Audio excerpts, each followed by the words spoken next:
Vous voulez devenir le nouveau chef? Celui qui m'arrange ça aura gagné ma voix.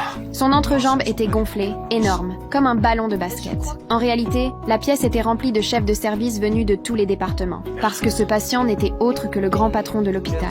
Et voilà déjà 3 jours qu'il n'avait pas uriné. Il avait l'impression qu'il allait littéralement exploser. Les médecins ont d'abord soupçonné une hernie, mais cette piste a rapidement été écartée. Ils ont ensuite pensé à une torsion ou une lésion des testicules. Une torsion? Torsion? Il faudrait faire un triple nœud pour arriver à une telle accumulation liquidienne. L'homme leur a expliqué qu'il avait passé 2 semaines à voyager sur l'Amazone. Le chef de chirurgie est immédiatement intervenu et a ordonné un sondage urinaire ainsi qu'une batterie d'examens. À ce moment-là, la secrétaire de l'homme est venue voir les médecins. Elle a demandé à passer un examen elle aussi. On a alors compris que l'homme n'était pas parti en voyage avec sa femme, mais avec sa secrétaire. Ils entretenaient une relation secrète depuis 5 ans. Vous devez penser que je suis quelqu'un d'horrible. Non. Non. Non, nous Oh, ne portons aucun jugement. Non. Les résultats des examens sont rapidement tombés. Il était clair qu'il y avait un corps étranger dans son urètre, mais personne n'arrivait à identifier de quoi il s'agissait. Gray a eu l'impression que ça ressemblait à un minuscule poisson-chat. C'est alors que le chef de chirurgie est arrivé. Il a expliqué que l'homme avait été infesté par un poisson parasite. C'est un candirou, poisson vampire.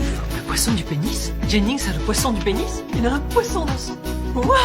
Les médecins ont annoncé le diagnostic à l'homme. Il était perplexe. Il jurait ne jamais avoir bu l'eau du fleuve. Vous avez uriné dans Non, l'eau? j'ai... Quoi? Le candiru est attiré par le sang et l'urine. Certains cas montrent qu'il peut remonter le flot d'urine et ensuite s'enfoncer dans l'urètre. À présent, il fallait absolument l'extraire au plus vite.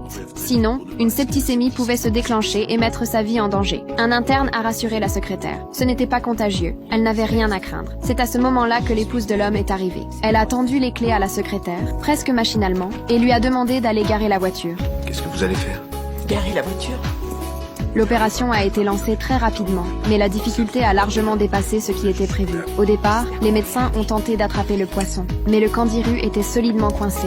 Ils ont ensuite essayé avec un lithotripteur, sans plus de succès. Et pendant ce temps, l'état de l'homme continuait de se dégrader. Tachycardie ventriculaire. D'accord, on a encore un pouls, Dr. Burke? Oh, il est en train de s'enfoncer. Oui. Ils n'ont finalement eu d'autre choix que d'ouvrir la vessie de l'homme. Et morceau par morceau, ils ont réussi à extraire le candiru. Incroyable. T'as vu le machin? Ouais. Un interne est allé annoncer la bonne nouvelle à l'épouse de l'homme.